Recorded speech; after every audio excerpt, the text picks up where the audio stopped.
Shalom adik-adik, selamat hari Minggu. Kita di sini akan bersama-sama dengan Kak Yolanda, yaitu mahasiswa praktek dari Salatiga yang akan mendampingi kakak menjadi liturgos. Shalom, selamat pagi, selamat hari Minggu adik-adik. Pada hari ini kita berkumpul untuk beribadah bersama dalam ibadah Kakak Teruna pada Minggu 21 November 2021. Pembaca firman Tuhan pada hari ini disampaikan oleh Kak Dimas dari kelas EK dan Kak Meril dari kelas Dwi. Mari kita bersaat teduh sejenak. Saat teduh selesai,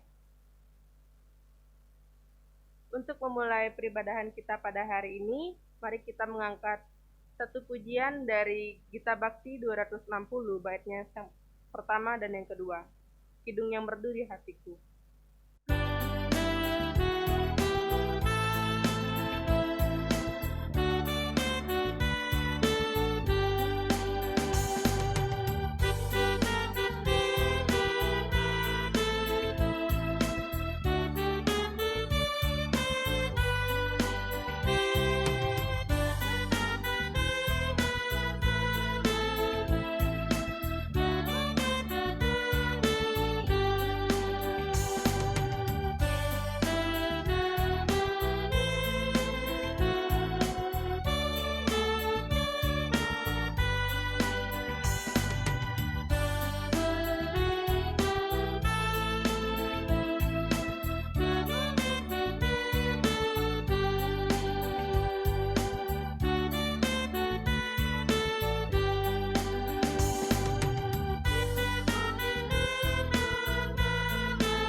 Adik-adik, untuk kita memulai peribadahan kita hari ini, mari kita satu dalam doa.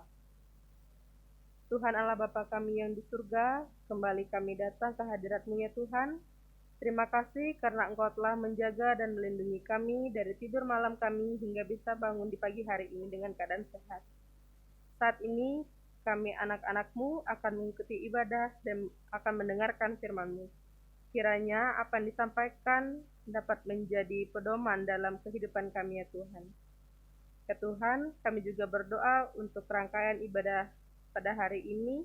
Kiranya semua dapat berjalan dengan lancar dari awal peribadahan hingga dengan akhirnya. Terima kasih ya Tuhan, kami mengucap syukur padamu. Amin. Adik-adik, untuk selanjutnya kita akan membaca Mazmur secara berbalasan.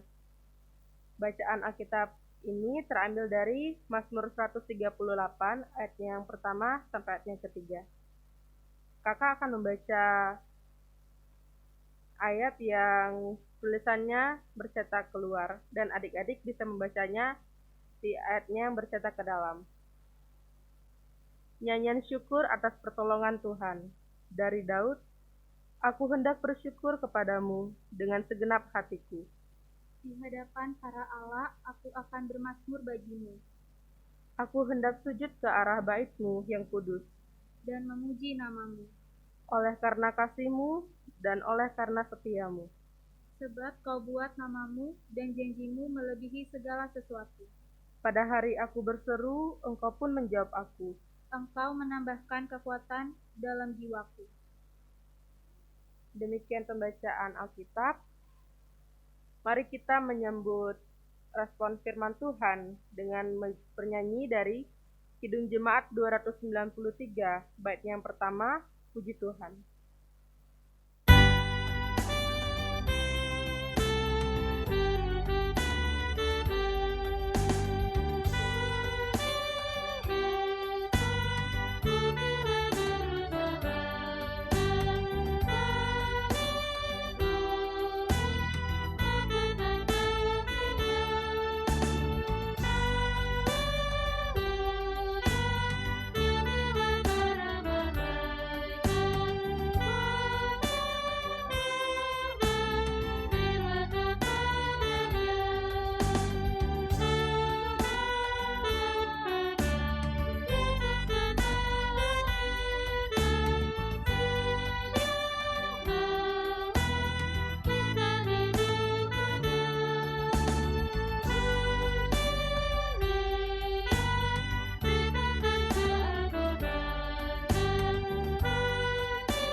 Adik-adik, pada hari ini pembacaan firman Tuhan terambil dari Kisah Para Rasul 13, ayatnya yang pertama sampai dengan ayat yang ketiga. Yang menyatakan demikian. Pada waktu itu, dalam jemaat di Antiokhia ada beberapa nabi dan pengajar, yaitu Barnabas dan Simeon, yang disebut Niger, dan Lukius, orang Kirene, dan Manahem yang diasuh bersama dengan raja wilayah Herodes dan Saulus. Pada suatu hari ketika mereka beribadah kepada Tuhan dan berpuasa, berkatalah Roh Kudus, "Khususkanlah Barnabas dan Saulus bagiku untuk tugas yang telah kutentukan bagi mereka." Maka berpuasa dan berdoalah mereka, dan setelah meletakkan tangan ke atas kedua orang itu, mereka membiarkan keduanya pergi. Demikian pembacaan Alkitab. Baik adik-adik, kita akan pisah kelas.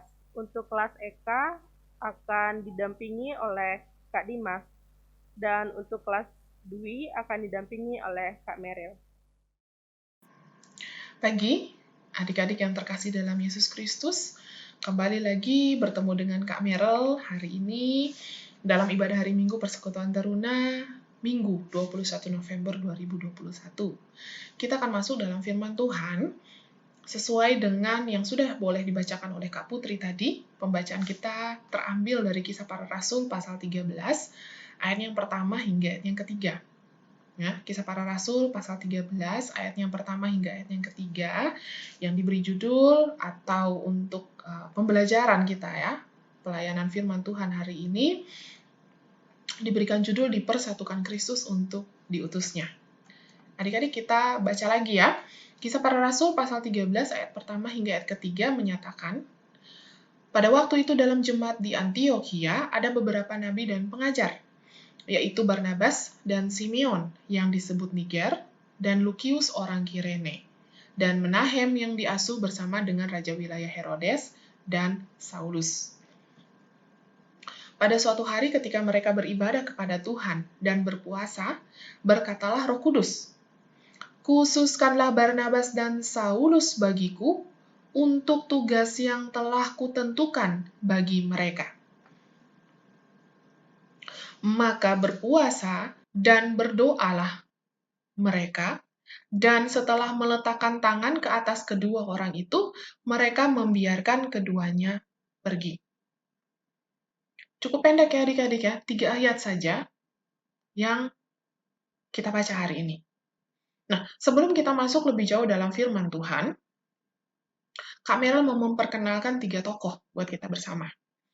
Tokoh pertama, Bapak Ludwig Ingwer Non-Mensen.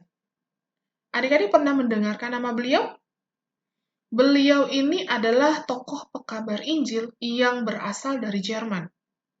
Pak Non-Mensen ini menjadi seorang pekabar Injil di daerah Sumatera, di Tanah Batak. Ya. Bagaimana Pak Non-Mensen menjadi salah satu tokoh pekabar Injil yang membangun jemaat Tuhan di Sumatera. Nah, bahkan sampai saat ini di nama beliau itu menjadi nama kampus, nama sekolah di sana juga ada. Nah, beliau ini salah satu tokoh pekabar Injil yang melayani di tanah Sumatera. Tokoh pekabar Injil pertama yang Kak Merel mau perkenalkan kepada adik-adik. Ada tokoh yang kedua, siapa dia? Dia bernama Bapak Joseph Kam. Bapak Joseph Kam ini berasal dari Belanda, dan beliau juga menjadi salah satu tokoh penginjil, tetapi wilayahnya nggak sama kayak Pak Non-Mensen. Pak Joseph Kam ini, dia melayani di wilayah Ambon, Maluku, adik-adik. Bahkan dikatakan bahwa dia mengabarkan Injil ke Ternate, Minahasa, Sangir, dan wilayah Maluku juga. Nah, adik-adik, Pak Joseph Kam ini sampai disebutkan sebagai Rasul Maluku. Ini 2 tokoh. Siapa tokoh ketiga, adik-adik? Tokoh ketiga adalah seorang Kiai Sadrak. Kiai Sadrak ini adalah seorang tokoh kiai terkenal di Jawa. Pada masa itu, ya, tahun 1870, beliau kemudian mengenal Yesus dan beliau diutus, dipanggil oleh Allah untuk menjadi pekabar Injil di wilayah Jawa Tengah, Jawa Timur. Beliau adalah asli orang Jawa, adik-adik. Nah, kita bisa lihat 3 orang ini adalah para tokoh pekabar Injil yang membangun jemaat di Sumatera, di Maluku, dan di Jawa. Mereka berasal dari latar belakang yang berbeda, adik-adik. Mereka pun melaksanakan tugas panggilan pengutusannya di tempat yang berbeda-beda, tidak sama. Kalau kita mau lihat lagi, ternyata pekabaran Injil, penginjilan itu tidak berjalan hanya pada tahun 1807 atau 1870, sudah jauh sebelumnya. Ya, sesuai dengan apa yang kita baca hari ini, adik-adik. Oke, kita lihat. Nah, ini ada peta ya, Kekaisaran Roma. Adik-adik, ini nih yang dibilang kota Antiokhia, ya. Kota Antiokhia yang menjadi lokasi pembacaan firman Tuhan kita pagi hari ini, ya, kota Antiokhia. Kota Antiokhia dikatakan bahwa kota ini merupakan kota dagang yang makmur, ya, di provinsi Romawi. Penduduk Yahudi yang sangat banyak, ya, cukup besar. Lalu dikatakan juga bahwa kota ini merupakan salah satu, ya, merupakan kota pusat agama Kristen. Bahkan dikatakan bahwa di Antiokhia inilah pertama kali jemaat Tuhan disebutkan sebagai orang Kristen atau golongan Kristus atau pengikut Kristus. Jadi ini adalah lokasi pembacaan kita pada saat ini. Nah, di bacaan kita, Kisah Para Rasul pasal 13, dikatakan bahwa di Antiokhia ini ada 2 jenis orang yang diutus. Ya. Siapa mereka? Dikatakan bahwa ada nabi dan ada pengajar. Nabi itu adalah orang yang dipanggil, diutus, tentunya dipenuhi dengan Roh Kudus, dipersiapkan untuk membimbing jemaat di tempat tersebut. Tetapi, nabi ini dia bersifatnya tidak menetap di satu tempat, tetapi dia akan berkhotbah keliling. Lalu yang kedua adalah pengajar. Pengajar ini juga orang yang dipanggil, diutus, disiapkan oleh Allah untuk mengajar jemaat, ya, untuk tinggal menetap dalam pengajaran jemaat di sana, pengajaran umat. Jadi bagaimana pengajar ini yang merupakan seorang jemaat di situ, jemaat di lokal yang bertugas untuk membimbing mereka yang datang kepada Kristus dalam iman. Sedangkan nabi, bagaimana mereka membimbing jemaat dalam memberi pengertian tentang kitab suci. Ya. Mereka ini bersifat keliling, menjadi pengkhotbah keliling, memberikan seluruh hidup untuk mendengarkan firman Allah dan menyampaikannya kepada orang-orang di tempat mereka singgah. Ya. Ini adalah 2 fungsi atau 2 jenis tokoh hamba Tuhan di Antiokhia. Siapa aja? Di ayat 1 dikatakan, tokoh-tokoh itu adalah Barnabas, yang merupakan orang Yahudi berasal dari Siprus. Kemudian ada Simeon atau yang disebut Niger, juga merupakan orang Yahudi. Ada Lukius, orang Kirene. Ada Menahem yang disukai Herodes Agung, ya, tinggal besar bersama-sama dengan Herodes. Dan yang terakhir adalah Paulus atau Saulus, rabi dari Tarsus, Sisilia. 5 orang ini yang dikatakan atau disebutkan di ayat 1, ya, Kisah Para Rasul pasal 13 ayat 1. Nah, apa yang mau kita lihat dari gambaran 5 orang ini yang merupakan nabi dan pengajar? Ya. 5 orang ini, nah, tadi ya, non-mention dari Jerman, di suku Batak. Joseph Kam dari Belanda, di Ambon, Maluku. Kiai Sadrak dari Jawa, Jawa Tengah, Jawa Timur. Ini mau menggambarkan bagaimana mereka menjalankan tugas panggilan yang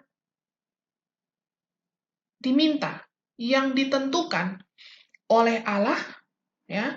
Bahkan kalau kita mau ingat, sebelum Tuhan Yesus naik ke surga, Tuhan Yesus menyatakan bahwa kamu akan menjadi saksiku di Yerusalem dan di seluruh Yudea dan Samaria dan sampai ke ujung bumi. Adik-adik, ketika Tuhan Yesus naik ke surga, Tuhan Yesus sudah meninggalkan pesan, meninggalkan tugas panggilan yang harus dikerjakan oleh para murid-murid, termasuk sampai pada kita saat ini. Dan mereka berlima yang kita baca di Alkitab hari ini, ataupun 3 bapak yang sudah menjadi pekabar Injil, ini mereka melaksanakan tugas, ya, mereka melaksanakan tugas panggilan pengutusan mereka dari wilayah yang berbeda-beda, di tempat yang berbeda-beda. Tetapi karena tugas panggilan, visi dari Allah, mereka menunjukkan keuniversalan Injil. Ya, bagaimana dengan asal mereka yang berbeda, mereka tidak hanya menggembalakan atau mengabarkan Injil di lingkungan mereka saja, tetapi mereka pergi, bersebar, ya, tersebar ke tempat yang Tuhan inginkan untuk mewartakan Injil Tuhan. Ini yang boleh kita baca dari ayatnya yang pertama. Nah, kemudian kita lihat di ayatnya yang kedua, dikatakan bahwa ketika mereka beribadah kepada Tuhan dan berpuasa, Roh Kudus berbicara bagi mereka. Dikatakan bahwa khususkanlah Barnabas dan Saulus bagiku untuk tugas yang telah kutentukan bagi mereka. Adik-adik, ketika kita berbicara, di sini ada proses bagaimana Barnabas dan Saulus dipersiapkan untuk tugas khusus yang telah ditentukan bagi mereka. Ya. Dan ketika mereka mendengarkan firman Allah melalui Roh Kudus yang berbicara kepada mereka berpuasa dan berdoa. Kemudian mereka meletakkan tangan ke atas orang-orang itu atau tumpang tangan di atas Saulus dan Barnabas dan kemudian mengirimkan mereka untuk melaksanakan tugas panggilan mereka, ya, dimanapun Tuhan mau tempatkan mereka. Lalu dari yang tadi pesan Yesus Kristus sebelum naik ke surga dan pesan Roh Kudus melalui firman Tuhan yang kita baca dan dengarkan pagi hari ini, kita teringat adik-adik. Ya. Kita teringat bahwa ada visi GPIB. Adik-adik kita berjemaat, bergereja di gereja Protestan di Indonesia bagian Barat, dan sebagai satu jemaat, satu organisasi, kita punya satu visi. Ya. Apa visi GPIB? Visi GPIB adalah menjadi gereja yang mewujudkan damai sejahtera bagi seluruh ciptaannya. Jadi bukan hanya menjadi gereja yang mewujudkan damai sejahtera bagi diri pribadi, bagi orang-orang terdekat kita. Enggak, adik-adik. GPIB memanggil, ya, Tuhan memanggil dan mengutus kita melalui GPIB untuk menjadi gereja yang mewujudkan damai sejahtera bagi seluruh ciptaannya. Artinya, dimanapun kita berada, dimanapun Tuhan akan utus kita, kita harus menjadi damai sejahtera, membawa damai sejahtera adik-adik. Nah, di sini, ketika kita berbicara soal visi GPIB, lalu kemudian kita melihat kembali proses persiapan dari Saulus dan Barnabas yang dikirimkan untuk menjadi pekabar Injil, kita berbicara terkait dengan panggilan dan utusan, adik-adik. Ada panggilan dan utusan yang mau disampaikan bagi kita sekalian. Ya. Apa panggilan dan utusan itu? Bagaimana kita membawa damai sejahtera dan menyatakan kasih Kristus dimanapun kita berada. Dan ketika kita berbicara soal panggilan pengutusan atau bagaimana Saulus Barnabas dipanggil dan diutus oleh Allah, kita berbicara bahwa itu adalah kehendak Allah. Dari kehendak Allah yang menunjuk, memanggil, mengutus kita, ya, dan ketika Allah yang menunjuk, Allah yang memanggil dan mengutus, kita merespon dengan jawaban, ya Tuhan saya mau, ya kalau Sidi, ya dengan segenap hatiku, maka kita dituntut untuk membawa damai sejahtera dan menyatakan kasih Kristus melalui kesaksian hidup kita. Ya. Kita diarahkan untuk bersaksi. Bersaksi dalam kehidupan kita, dimanapun kita berada, sehingga kita boleh membawa damai sejahtera dan menyatakan kasih Kristus bagi orang-orang di sekeliling kita, dimanapun kita berada.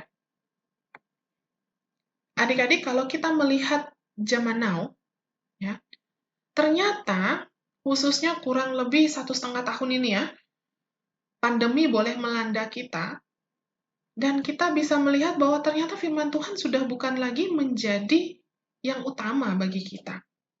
Kenapa? Karena ternyata pandemi COVID ini telah membuat segala sesuatu itu harus kita akses melalui handphone. Harus kita akses melalui teknologi. Ya. Dan teknologi ini membuat kita terpatok, membuat kita terpana, membuat kita tergantung dengan teknologi ini. Sehingga kita lebih cenderung mengikuti sosmed, mengikuti selebtik, selebgram, YouTubers, dibandingkan kita menyisihkan waktu untuk mengenal Tuhan, membaca firman Tuhan. Sehingga pada akhirnya kita dikuasai oleh media sosial, ya, dan teknologi. Nah, kita ini, manusia ini yang punya akal pikiran, manusia ciptaan yang paling sempurna, tetapi pada akhirnya kita dikuasai oleh media sosial dan teknologi. Bangun pagi, yang dikerjakan, cek handphone, ada kabar masuk nggak ya, status apa ya, ada update status apa ya, YouTuber siapa ya yang online hari ini yang punya feed khusus apa, status terbaru, selebgram, selebtik, apapun itu adik-adik. Kita cenderung fokus pada itu, sehingga membuat kita pada akhirnya menjadi lalai dan tidak menjalankan tugas panggilan kita. Ini kondisi yang ada pada saat ini. Semua orang menjadi melek, menjadi terbiasa dengan kemajuan teknologi, dengan internet. Sehingga kita lalai, kita lupa menjalankan tugas panggilan kita. Ya. Ketika kita dalam kondisi pandemi, belajar dari rumah, gereja dari rumah, bekerja dari rumah, bersosialisasi dari rumah. Sehingga media sosial dan teknologi ini menjadi sarana yang paling menyenangkan dan membuat kita terlena, adik-adik. Lalu apa yang mau disampaikan firman Tuhan dengan kondisi kita saat ini? Apa yang mau diingatkan buat kita bersama? Bahwa kita itu punya panggilan dan pengutusan Allah, ya. Yang tadi dikatakan itu, jangan adik-adik lupa.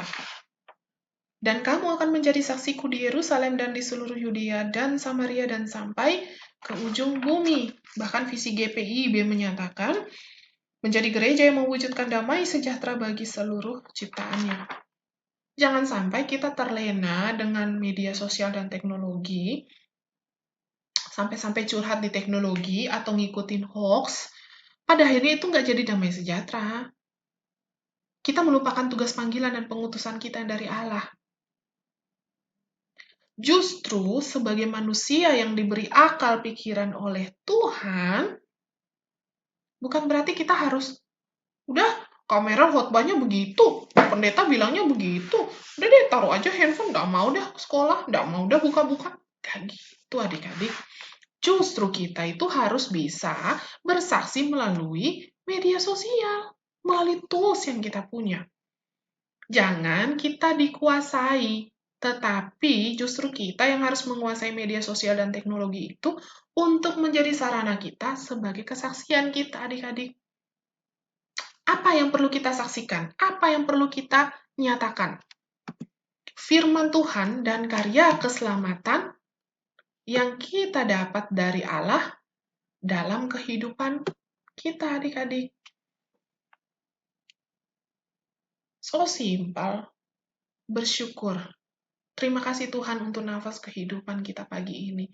Buatlah quote, buatlah satu notes atau teks atau status yang menyatakan kasih Tuhan yang nyata dalam kehidupan kita dan kita mau mensyukuri itu, kita mau memuji Tuhan untuk hal itu. Sehingga kesaksian kita melalui media sosial itu bisa membawa damai sejahtera dan menyatakan kasih Kristus bagi orang-orang yang membaca status kita, yang membaca media sosial kita. Jadi adik-adik, khususnya juga di dalam masa-masa pandemi ini, kita bisa menjadi saksi bagi Tuhan, ya, menjadi saksi bagi orang-orang banyak menyatakan kasih setia Tuhan. Seperti yang dikatakan di dalam Kisah Para Rasul pasal 13 ayat 47. Sebab inilah yang diperintahkan kepada kami. Aku telah menentukan engkau menjadi terang bagi bangsa-bangsa yang tidak mengenal Allah, supaya engkau membawa keselamatan sampai ke ujung bumi. Adik-adik lihat, tadi judul pelajaran kita dipersatukan Kristus untuk diutusnya. Bagaimana ya seorang Saulus, Barnabas, kemudian siapa lagi tadi? Simeon, Lukius, Menahem. Mereka dikumpulkan di dalam satu jemaat, bertemu, dipersiapkan, dituntun, dipimpin oleh Allah, untuk mereka pada akhirnya harus menyebar, menyampaikan firman Allah, sampai ke ujung bumi dikatakan. Pak Non Manson menuju Sumatera, Tanah Batak, untuk menjadi pekabar Injil. Pak Yosef Kam jauh-jauh dari Belanda juga datang ke Maluku, ke Indonesia Timur sana, untuk mengabarkan Injil. Kiai Sadrak, walaupun dia hanya tinggal di wilayah seputaran Jawa, tetapi dia pun membawa bangsa yang tidak mengenal Allah, ya, supaya diselamatkan, supaya mengenal Allah kita, melalui kesaksian hidup kita. Jadi adik-adik, yang mau disampaikan bahwa melalui firman Tuhan kita pagi hari ini, bagaimana seorang Barnabas dan Saulus dipersiapkan Allah melalui jemaat yang ada di Antioquia bisa diutus ke tengah-tengah umat, maka kita pun sebagai anak-anak Kristus, anak-anak teruna Kristen, kita juga dipersiapkan melalui ibadah-ibadah hari Minggu Persekutuan Teruna, melalui keluarga kita, orang tua kita, melalui pembinaan-pembinaan yang dilakukan di gereja, untuk bagaimana kita dipersiapkan menjadi terang, diutus ke tengah-tengah umat. Saat ini, mungkin adik-adik tidak semuanya kan ada di sekolah Kristen yang semuanya beragama Kristen. Tidak semua nanti dari adik-adik yang akan melanjutkan kuliah misalnya di Bali akan keluar, akan bertemu dengan begitu beragam orang. Adik-adik, ini yang dimaksud bagaimana kita ditentukan menjadi terang bagi bangsa-bangsa yang tidak mengenal Allah. Ya, bagaimana kita ditunjuk, diutus untuk membawa keselamatan, damai sejahtera sampai ke ujung bumi. Jadi adik-adik, selamat mempersiapkan diri melalui setiap proses pembinaan, melalui ibadah-ibadah maupun pembinaan-pembinaan yang dilakukan di jemaat kita atau orang tua kita di rumah, supaya adik-adik boleh menjadi terang bagi orang-orang yang tidak mengenal Allah.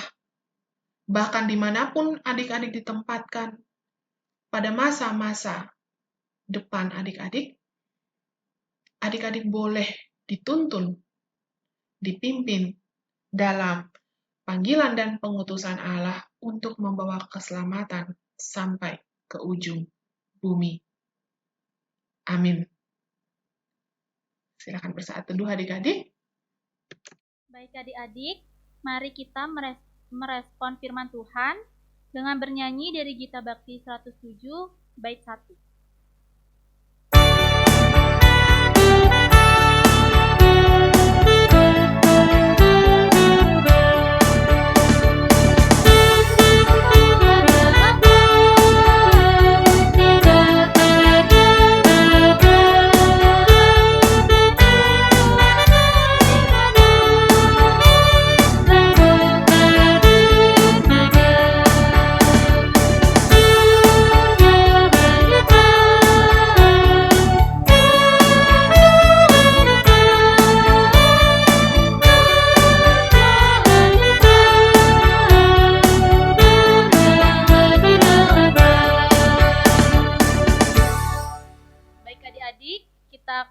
Masuk dalam doa syafaat.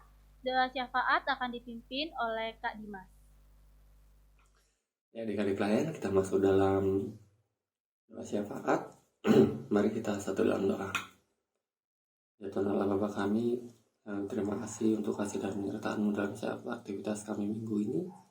Kiranya Kau berkati ya Tuhan, untuk firman yang baru saja kami baca dan renungkan. Kiranya lewat firman-Mu ini kami bisa menjadi pribadi yang lebih baik, dan kami bisa menjadi pembawa berita kabar baik-Mu bagi orang-orang di sekitar kami ya Tuhan, agar kasih-Mu tercurahkan di dunia ini.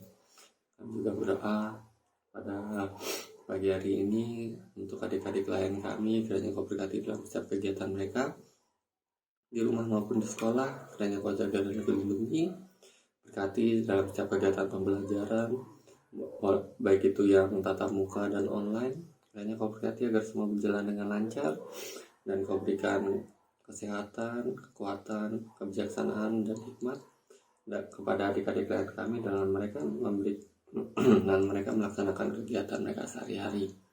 Kami juga berdoa untuk orang tua dari adik-adik lain kami, kiranya Kau jaga dan Kau lindungi, berkati ya Tuhan dalam setiap pekerjaan dari orang tua adik-adik lain kami. Berikanlah mereka kesehatan dan kekuatan yang selalu baru setiap harinya di dalam masa pandemi ini.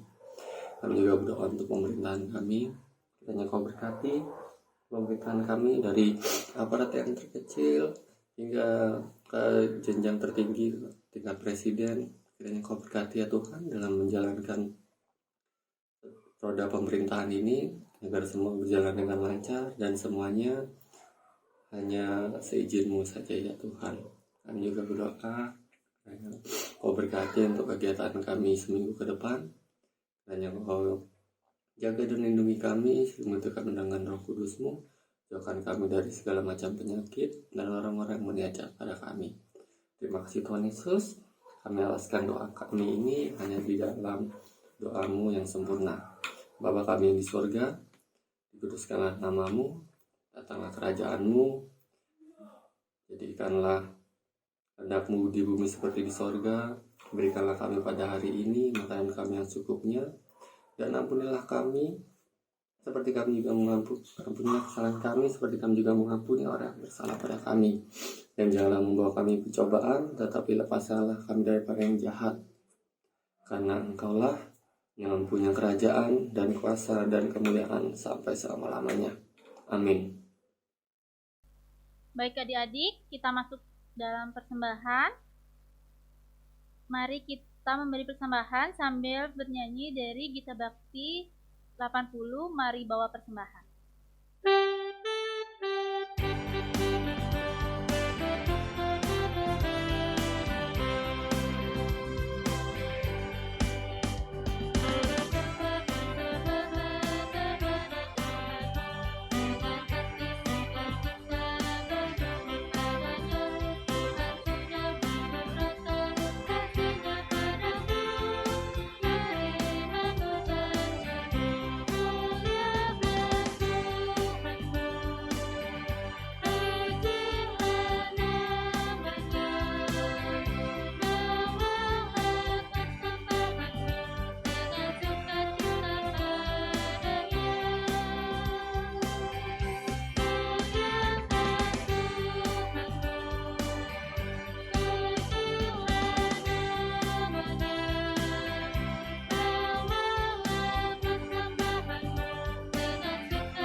kakak undang untuk bangkit berdiri. Mari kita masuk dalam doa persembahan. Mari kita berdoa. Tuhan Allah Bapa kami dalam surga, kami telah memberikan sedikit berkat yang kami punya Tuhan. Berkatilah persembahan ini agar berguna bagi sesama kami yang membutuhkan dan bagi pelebaran kerajaan-Mu ya Tuhan. Inilah doa kami, dalam nama Tuhan Yesus kami telah berdoa. Amin. Baik adik-adik, kita masuk dalam pengutusan. Mari kita bernyanyi dari Gita Bakti 50 bait 1.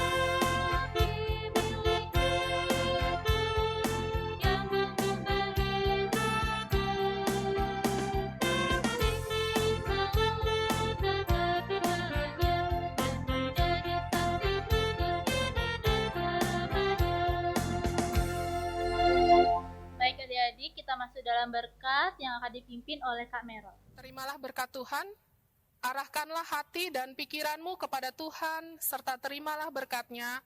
Tuhan memberkati engkau dan melindungi engkau. Tuhan menyinari engkau dengan wajah-Nya dan memberi engkau kasih karunia. Tuhan menghadapkan wajah-Nya kepadamu dan memberi engkau damai sejahtera.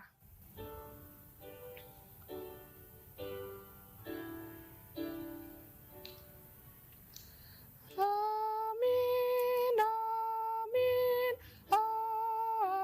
amin. Baik adik-adik, ibadah pada pagi hari ini telah selesai. Untuk Warta Teruna pada tanggal 21 November 2021 adalah minggu depan kita akan berjumpa melalui Zoom pukul 16.00 WITA atau pukul 4 sore. Link Zoom akan di-share di WA Group ranting masing-masing. Dan selanjutnya, jangan lupa untuk mendengarkan SBTH Voice yang akan selalu di-share di WA Group dan di IG Teruna Mardan. Selamat hari Minggu, Tuhan Yesus memberkati.